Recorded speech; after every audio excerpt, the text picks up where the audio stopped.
La Birmanie est un pays bouddhique. Les ruines de ces pagodes de Pagan montrent l'éclat artistique qu'a pu inspirer cette religion. Du milieu du XIe siècle à l'invasion mongole en 1287, Pagan fut la capitale d'un royaume bouddhique qui avait réussi à unifier la plus grande partie du pays. Mais pour s'implanter, le bouddhisme venu de l'Inde dut accepter et intégrer des esprits protecteurs des montagnes et des forêts, divinités d'une religion indigène plus ancienne. Ces esprits protecteurs, ou Nat, voisinent donc avec le Bouddha comme des divinités inférieures, mais plus proches des humains. Le mont Bopa est à cet égard significatif. Au siège du culte des Nat, il est dominé par un sanctuaire bouddhique.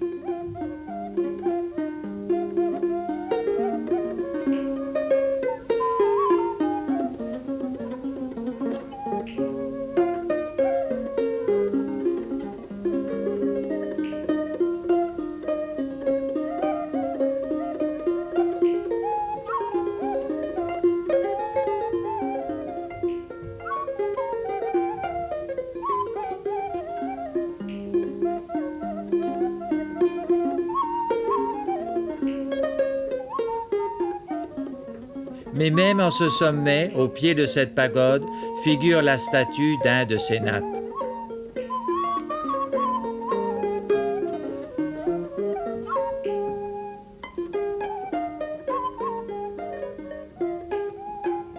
Cette montagne est sans doute le plus haut lieu du culte des Nats.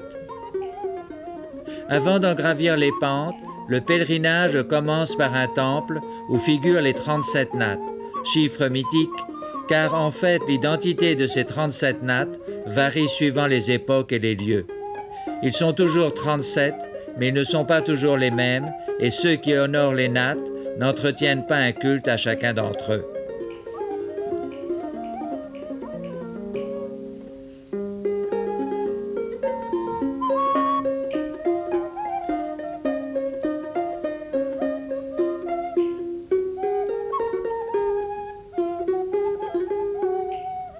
Le mont Bopa, c'est avant tout le siège de la dame du mont Bopa, Nat qui se nourrit de fleurs et qui eut 2 fils.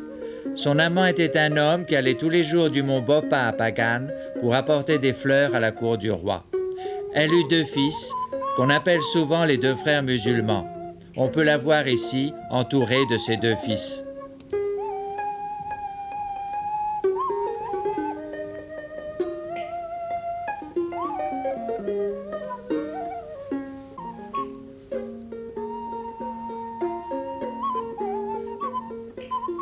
À une vingtaine de kilomètres de Mandalay, chaque année a lieu une fête des Nats.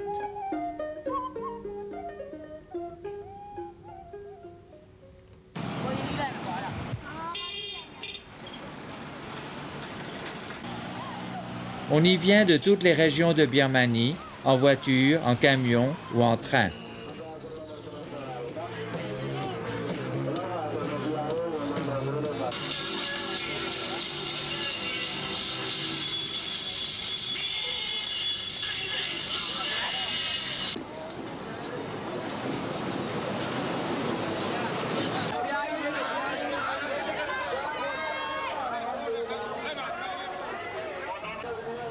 Au centre du village, il y a une pagode avec une statue du Bouddha à laquelle les fidèles viennent offrir des feuilles d'or qu'un assistant colle sur la statue. Le roi qui l'avait fait construire avait exigé que chaque habitant apporte une brique pour son édification. Les 2 fils de la mère du mont Bopa, n'ayant pas apporté de briques, furent mis à mort. On peut voir, au centre de la partie supérieure de la voûte, 2 échancrures, là où il manque 2 briques.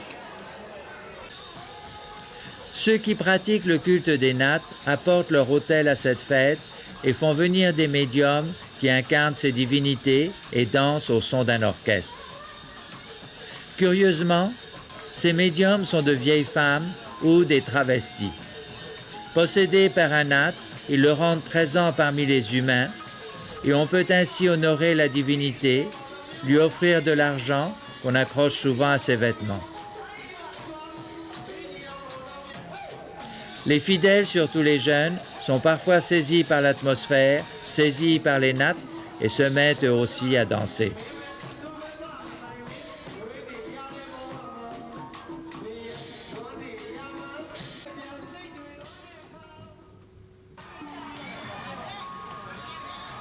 Voici la mère du Mont Bopa qui, avant de danser, distribue de l'argent aux fidèles. Et ce cadeau d'un natte doit porter bonheur. La mère du Mont Bopa est morte en chemin alors qu'elle accourait vers le village à l'annonce de la mort de ses fils. Les nattes, en effet, ont souvent eu une existence qui s'est terminée par une mort tragique. Il faut presque toujours mourir de malmort pour devenir un natte.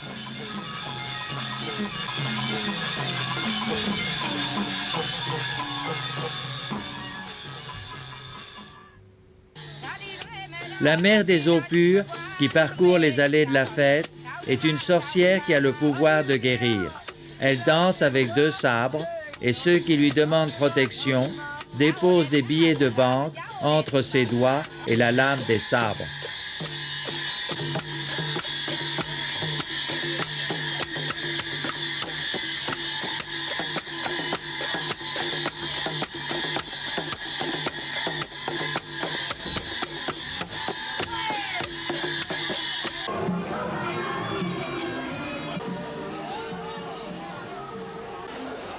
On asperge d'eau les statues. La douche rituelle est une façon d'honorer une divinité. On asperge la statue du Bouddha le jour de son anniversaire. Parmi tous les stands se succèdent les autels avec les statues des nattes. Un prêtre des nattes doit en avoir au moins 14 sur les 37.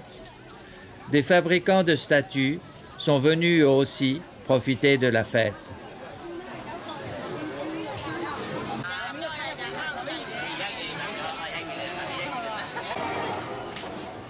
Les médiums ne dansent pas seulement, mais ils donnent aussi des consultations à leurs fidèles.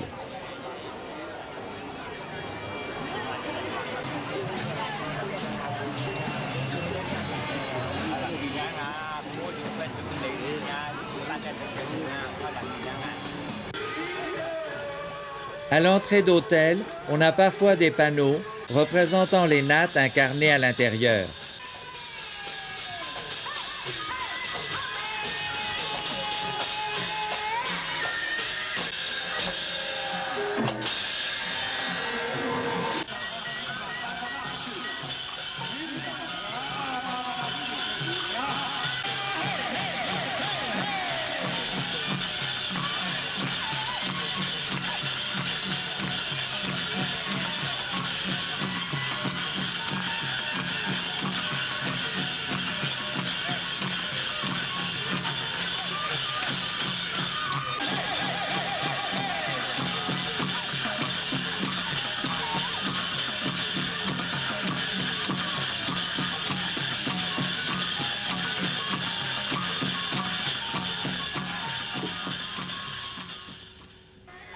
Une femme chante souvent pendant les danses. L'orchestre comprend une série de gongs disposés en cercle sur un cadre, 18 tambours accrochés à un cercle, un hautbois et d'autres gongs et tambours suspendus à un montant sculpté.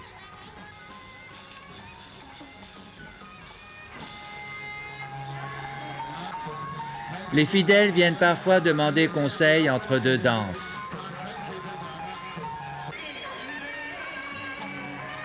On offre aux nattes de l'argent, dont la plus grande partie est jetée au public, cadeau des nattes.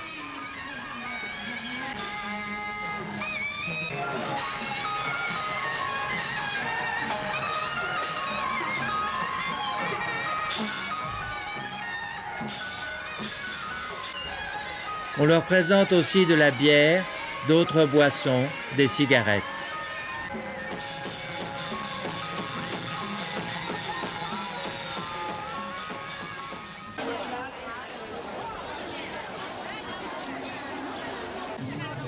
Cette fête est aussi une foire avec son marché,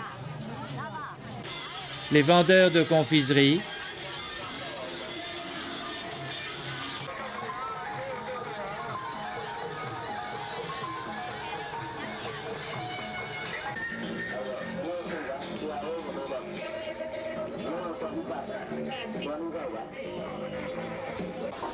les pacotilles en tout genre,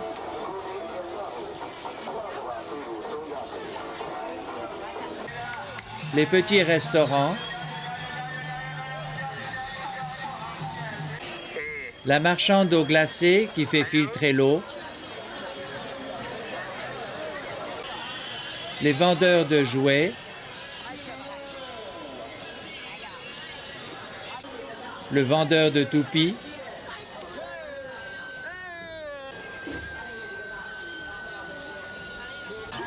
dans cette foule, même les bonzes viennent participer à la fête. Les différentes loteries, les tatoueurs montrent les dessins qu'ils réalisent.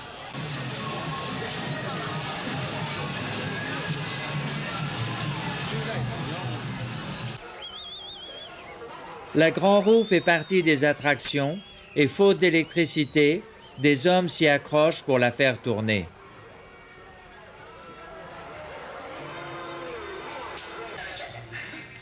Un spectacle de marionnettes modernes joue une pièce sociale satirique.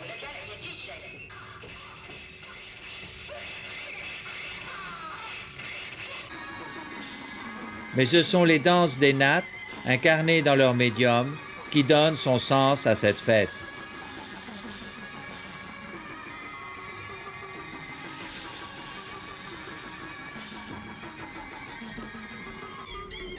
En Birmanie, un spectacle de marionnettes à fil commence traditionnellement par la représentation de la création du monde. Mais avant d'évoquer des puissances surnaturelles, comme pour les danses des médiums, il faut d'abord se protéger des maléfices par une danse de natte cadeau.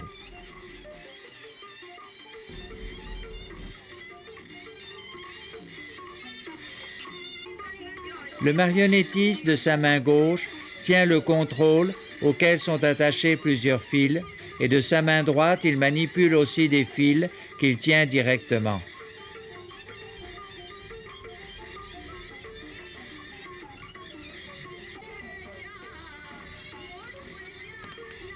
Le culte des nattes, même s'il est proprement birman, a reçu l'influence de l'Inde. L'un des nattes, Kuvera, est Kubera, le dieu indien des richesses. Le chef des nattes est Indra, le souverain indien du ciel. Cette création du monde est supposée se passer sur l'Himalaya.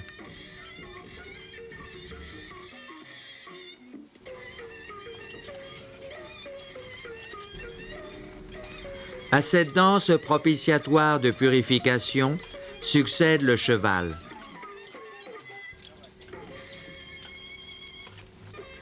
Puis le singe.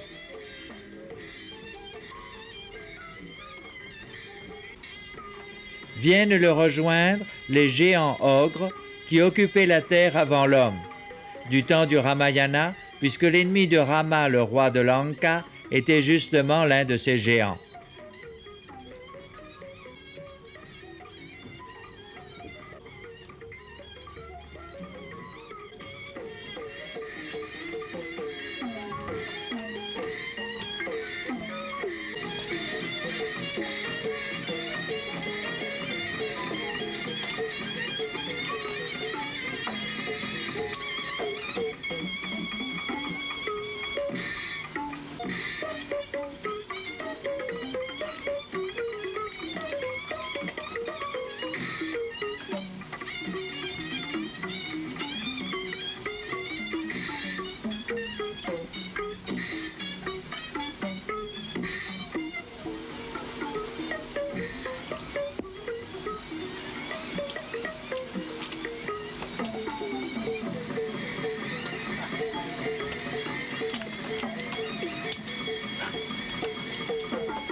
Apparaît alors celui qu'on appelle l'alchimiste. C'est lui qui crée le monde humain.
Après le Naga, habitant du monde souterrain et gardien de ses trésors, vont entrer les humains sous forme d'un prince qui, revenu dans sa capitale de Mandalay, fait la cour à une princesse.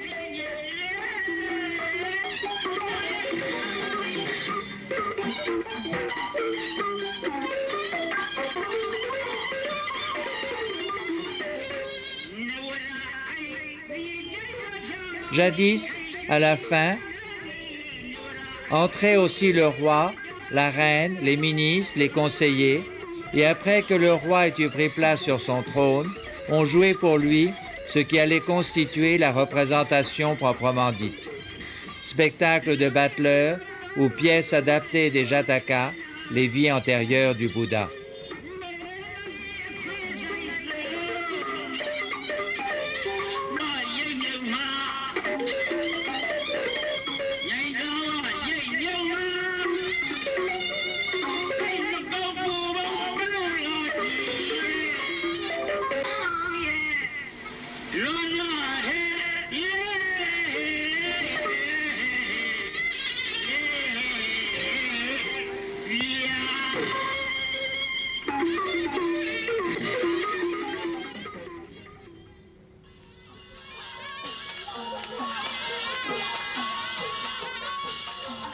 Le Nath, appelé le fameux, était un amateur de combat de coq.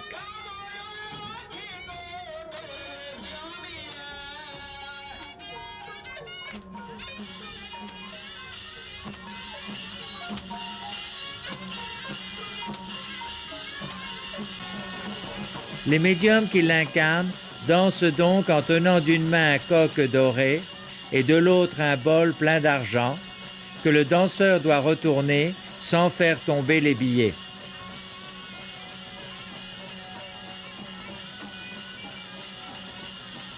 La plupart de cet argent est partagé entre les médiums et l'orchestre.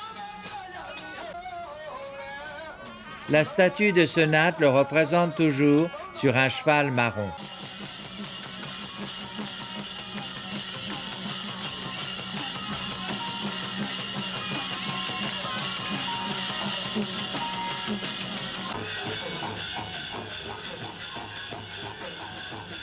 Les mouvements des danseurs ne sont pas sans rappeler ceux des marionnettes à fil.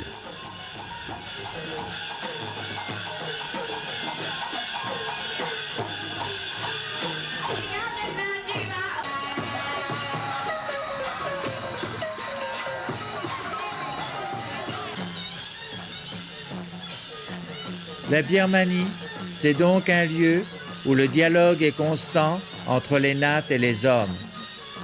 C'est aussi un lieu où la fête a conservé son sens du monde à l'envers, ou si l'on préfère enfin à l'endroit, où l'alcool entraîne la transgression des interdits et où la beauté garde le charme de l'ambiguïté.